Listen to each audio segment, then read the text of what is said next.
자, 안녕하세요. 암호화폐와 리플 그리고 XRP 정보를 전달해드리는 리에남입니다. 여러분들 좋은 아침 보내고 계시길 바랍니다. 오늘은 9월 8일 목요일입니다. 여러분들도 보셨겠지만 어제 시장이 또 한 번 흔들렸습니다. 비트코인은 어제 최저 18,500불 그리고 XRP는 31센트까지 찍었다가 지금은 다시 회복해서 비트코인은 19,300불, XRP는 33.5센트를 가리키고 있습니다.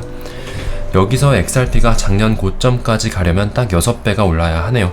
저처럼 작년 고점부터 지금까지 팔지 않고 계속 들고 있는 분이 없길 바라지만 여러분들 중에도 분명 몇 분 계실 것 같은데 자랑은 아니지만 우리도 참 보통이 아닌 건 확실한 것 같습니다. 한 가지 위안으로 삼을 만한 건 예전 사이클들을 보시면 XRP는 여러 코인들 중에서도 특이하게 늘 길고 절망적인 하락을 한 후에 난데없이 갑작스러운 상승을 보여줬다는 점입니다. 이게 2017년 그리고 이게 2015년, 2016년 차트입니다. 사람들은 암호화폐 시장이 롤러코스터 같다고 이야기하는데 제가 보기엔 XRP는 좀 거꾸로 된 롤러코스터 같네요. 롤러코스터는 보통 느리게 올라갔다가 한번 훅 하고 내려오는데 XRP는 반대로 기나긴 하락 끝에 갑작스러운 상승을 보여주는 성향을 가지고 있습니다. 그래서 더더욱 홀딩하기 어려운 종목인 것 같습니다. 넓게 보면 다른 알트코인들에 비해 크게 하락한 게 아님에도 불구하고 상승 대비 하락하는 기간이 길다 보니 체감상 고통이 배로 느껴지는 거죠. 하지만 이 하락이 영원히 지속될 건가 하면 전혀 그렇지 않습니다. 어디가 바닥인진 아무도 모르지만 언젠가는 시장이 돌아설 때가 올 거라고 저는 생각합니다. 그래서 오늘은 다른 것보다도 XRP에 집중해서 가격 상승을 불러일으킬 만한 일들이 뭐가 있는지, 앞으로 기대할 만한 것들이 뭐가 있는지에 대해 정리를 해보려고 합니다. 일단 오늘은 SC가 리플에 소송을 건 지 625일째 되는 날입니다.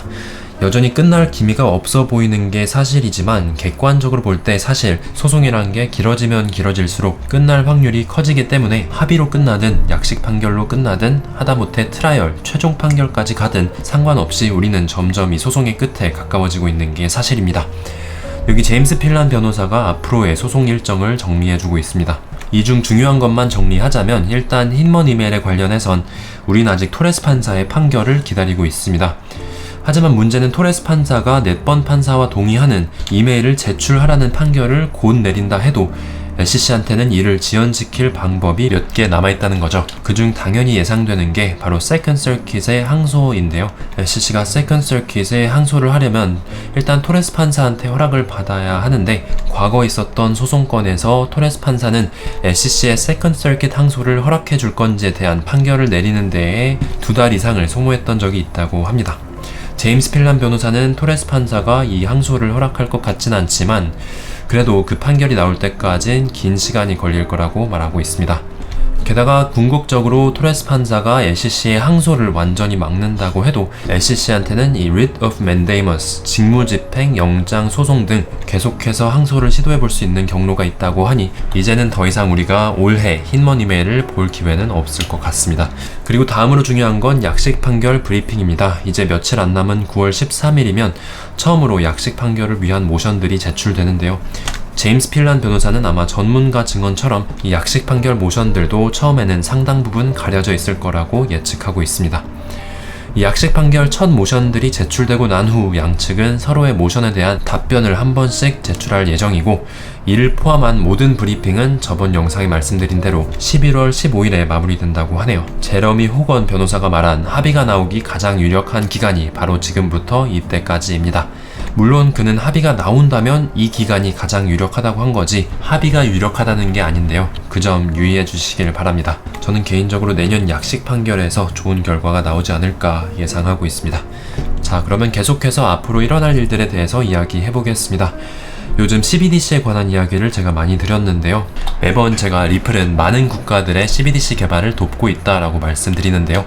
그에 대한 근거가 어디 있느냐 하실 수도 있을 것 같아서 오늘 몇 가지만 보여드리겠습니다. 여기 보시면 얼마 전 리플의 CBDC 어드바이저 앤토니 웰페어가 인터뷰에서 한 말이 있습니다. 리플은 부탄과 팔라우를 포함한 several 여러 국가들의 CBDC 파일럿 시험을 진행 중이다 라고 하고 있는데 여기서 several이란 2에서 10 정도 숫자를 뜻하는 단어라고 하지만 그 이상이라고 해도 이상할 건 없을 것 같습니다. 또 그는 앞으로 몇 주 안에 리플에 추가적인 CBDC 관련 발표가 있을 거라고 예견하고 있습니다. 이는 아마 부탄과 팔라우 외에 새로운 국가에 대한 발표일 것으로 생각됩니다. 자, 그럼 이렇게 리플이 여러 국가들과 CBDC 파일럿을 진행 중이라는 건 확인된 사실인데요. 과연 어느 지역의 국가들과 협력 중일지 한번 알아보겠습니다. 그에 대한 자료는 제임스 월리스의 말을 들어보면 됩니다. 작년 6월 제임스 월리스는 정확히 어느 국가들의 CBDC 프로젝트를 진행 중인가요? 라는 질문에 답해 거의 모든 국가들과 기밀 유지 협약을 맺고 있어서 정확히 얘기할 순 없지만 우리는 남극만 빼면 지구의 모든 대륙에서 CBDC 작업을 진행 중이다 라고 말했습니다. 한국에서는 보통 지구가 5대륙 혹은 6대륙으로 나뉘어져 있다고 하는데 사실 이는 아시아 국가들에서만 통용되는 언어이고 미국, 영국에서는 보통 7대륙으로 통하죠. 여기서 제임스 월리스가 우리가 사용하는 5대양 6대륙을 말할 리는 없고 당연히 여기 보이시는 7대륙을 말하는 걸 겁니다. 이걸로 수사가 많이 좁혀지진 않지만 그래도 정말 전 세계 다양한 최소 6개 국가들과 CBDC 개발을 진행 중이라는 걸 알 수 있습니다. 자, 그럼 다음은 오늘 영상 내용 중 개인적으로 가장 마음에 드는 내용입니다. 사실 북미 시간으로 7일인 오늘 XRP 레저 개발자 커뮤니티의 모임 에이펙스 컨퍼런스가 진행됐는데요. 여기서 오늘 데이비드 슈워츠는 본인이 개발에 참여하고 있는 이 AMM, Automated Market Maker에 대해 굉장히 신나게 설명을 했습니다. 제가 들어보니 정말 이 XRP 레저의 DEX, 탈중앙 거래소에 이 Automated Market Maker, 자동 시장 메이커가 탑재된다면 정말 큰 업그레이드가 될 것 같습니다. 이 AMM이란 이더리움 기반 DEX나 다른 체인, 예를 들어 클레이튼의 클레이 스왑을 사용해보신 분들이라면 좀 더 익숙하실 테지만 간단히 설명해서 유동성 공급자가 예치해두는 두 코인을 이용해 코드에 따라 자동으로 시장에 바이, 셀 오더를 쌓아두면서 시장의 유동성을 높여주고 오더북의 갭을 줄여주는 기능입니다. 중요한 건 이 AMM이 있는 DEX에서는 우리 같은 예치자들, 유동성 공급자들이 수익을 낼 수 있게 된다는 건데요. 이 수익이 더 즉각적이고 더 좋을수록 당연히 더 많은 유동성 공급자들이 몰리게 되고 그럴수록 DEX의 유동성은 좋아지게 되는데 데이비드 슈워츠의 말에 의하면 원래부터 빠르고 비용이 낮은 XRP 레저 특성상 이 AMM을 탑재했을 때 유동성 공급자들의 수익은 다른 체인에서보다도 더 즉각적이고 수익률도 더 좋을 거라고 합니다. AMM이 Automated Market Maker가 아니라 Automatic Money Maker라고 하면서 농담도 하고 있네요. 그는 이 AMM 기술을 두고 XRP 레저의 Secret Sauce, 비밀 레시피라고 하고 있습니다. 현재 데이비드와 몇몇 개발자들이 만든 이 AMM 코드가 리플드 소프트웨어에 올라왔다고 하고 이제 10월 동안 테스트를 거쳐 그 후 메인넷 탑재를 위한 투표가 이루어질 거라고 하는데 언제가 될지 모르겠지만 저도 그때가 되면 제 지갑에 XRP를 묵혀두는 게 아니라 이 탈중앙 DEX의 유동성 공급자로서 수익을 볼 생각에 많이 기대가 됩니다.